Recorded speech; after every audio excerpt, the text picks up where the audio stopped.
ایلان مسک کی بے مثال کامیابیوں کا راز کیا ہے؟ Elon Musk South African born American physicist, engineer اور بزنس میگنیٹ ہے۔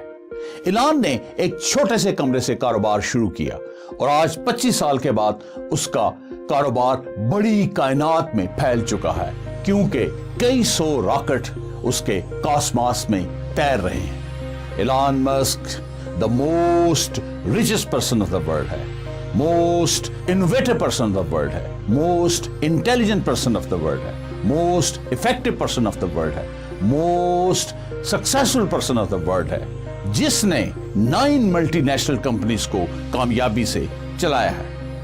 ایلان مسک کی ان کامیابیوں کے پیچھے ایک سنگل راز ہے۔ مزے کی بات یہ ہے کہ ایلان خود یہ راز لوگوں کو بتاتا پھرتا ہے۔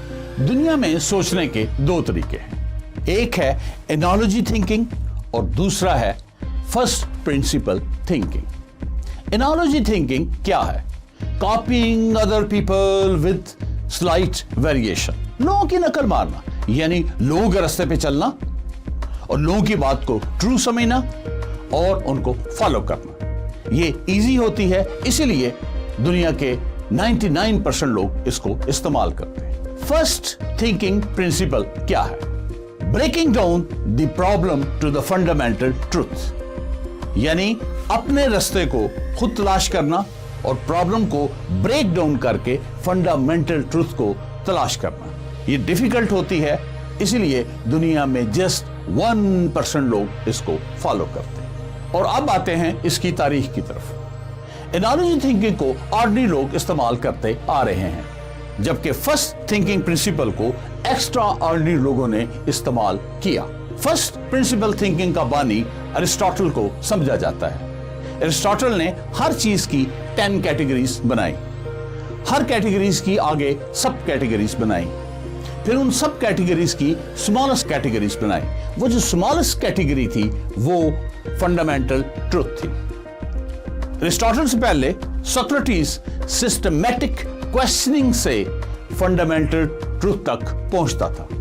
کانٹ پوسٹولیٹ کے ذریعے فنڈامنٹل ٹروتھ کو تلاش کرتا تھا۔ اسی طرح ڈیکارٹ ہر چیز کے اوپر سسٹمیٹک ڈاؤٹ کرتا اور جو باقی بچ جاتا وہ فنڈامنٹل ٹروتھ تھا۔ اس کے علاوہ کوپرنیکس، نیوٹن، ٹیسلا جیسے لوگوں نے اس کو استعمال کیا اور آج ایلان مسک اس کو استعمال کر رہا ہے۔ یہی اس کی کامیابیوں کا راز ہے۔ بات سمجھ آئی کہ نہیں آئی؟ آ بھی نہیں سکتی جب تک مثالیں نہ دیں۔ تو فرسٹ پرنسپل تھنکنگ کی مثالیں ہم ایلان مسک کی ہی لیتے ہیں۔ پہلی مثال، اندھیرے سے ڈرنا، نکٹوفوبیا۔ انالوجی تھنکنگ یہ ہے کہ لوگ کہتے ہیں اندھیرے میں چڑیلیں، بھوت اور مانسٹر ہوتے ہیں۔ ایلان کو بچپن میں اندھیرے سے ڈر لگتا تھا۔ ایک دن اس نے سوچا کہ اندھیرا کیا ہے۔ He broke down the problem to the fundamental truth۔ تو پتہ چلا کہ اندھیرا فوٹان یعنی روشنی کا نہ ہونے کو کہتے ہیں۔ اس کا خوف اسی دن ختم ہو گیا۔ دوسری مثال یہ ہے بیٹری کا مہنگا ہونا۔ انالوجی تھنکنگ یہ ہے کہ لوگ کہتے ہیں کہ بیٹری مہنگی ہوتی ہے۔ ایلان مسک الیکٹرک کار بنانا چاہتا تھا۔ وہ پیٹرول اور گیس سے جان چھڑوانا چاہتا تھا، اس کے لیے اس کو بیٹری کی ضرورت تھی۔ اس نے سوچا کہ بیٹری کیا ہے۔ He broke down the problem to the fundamental truth۔ تو اسے پتا چلا کہ بیٹری کوبالٹ، نکل، ایلومینیم، کاربن اور سٹیل کین پر مشتمل ہوتی ہے۔ اگر ان چیزوں کو بازار سے خریدیں تو سستی بیٹری بن جائے گی۔ اس نے ان کمپوننٹس کو بازار سے خریدا اور بیٹری بنانے کی ٹیکنیک کو سیکھا اور سستی بیٹری بنا دی جو $80 پر کلو واٹ آور کاسٹ کرتی ہے، جبکہ دوسری بیٹریاں $600 پر کلو واٹ آور کاسٹ کرتی ہیں۔ اس طرح اس نے 8 گنا سستی بیٹری بنا ڈالی۔ تیسری مثال، سستے راکٹ بنانا۔ انالوجی تھنکنگ یہ ہے کہ لوگ کہتے ہیں کہ راکٹ صرف اور صرف حکومتیں بناتی ہیں، جیسے USA میں ناسا، رشیا میں راس کاسماس، پاکستان میں سپارکو، کیونکہ راکٹ بہت مہنگے ہوتے ہیں۔ ایلان لوگوں کو مریخ پر آباد کرنا چاہتا تھا، اس کے لیے اس کو راکٹ کی ضرورت تھی۔